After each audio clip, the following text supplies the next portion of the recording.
We've put out the guidelines as we have issued ticketed events. We have put out the rule on ticketed events. Beyond that, we've said it's an advisory for religious services, and we would ask all event organizers to take the necessary precautions, bearing in mind the scale of the event, and we've put 250 as a guide, but also, as I highlighted, the principles underpinning the number. Right? The number is a useful guide, but think also about the principles that apply, be it the density, the duration, the nature of the activity.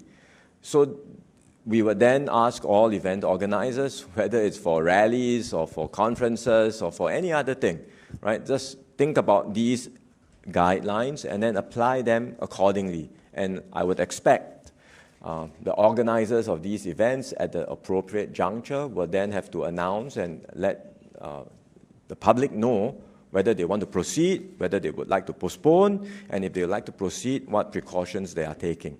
Right? So that's the general principle. How would this apply for private functions or weddings? Then again, it's an advisory. We have not imposed this. And we know, given the nature of a wedding function, bride and groom, obviously, not quite, social distancing 1 meter apart may not be a very good start to a wedding. But, your guests seated around the table, you don't have to crowd everybody on the table. You can let them sit slightly further. Right? So some sensible measures can still be applied. You can also do temperature taking if you wish. You can, request or remind your guests, anyone who has been overseas in these affected areas, anyone not feeling well, please don't come.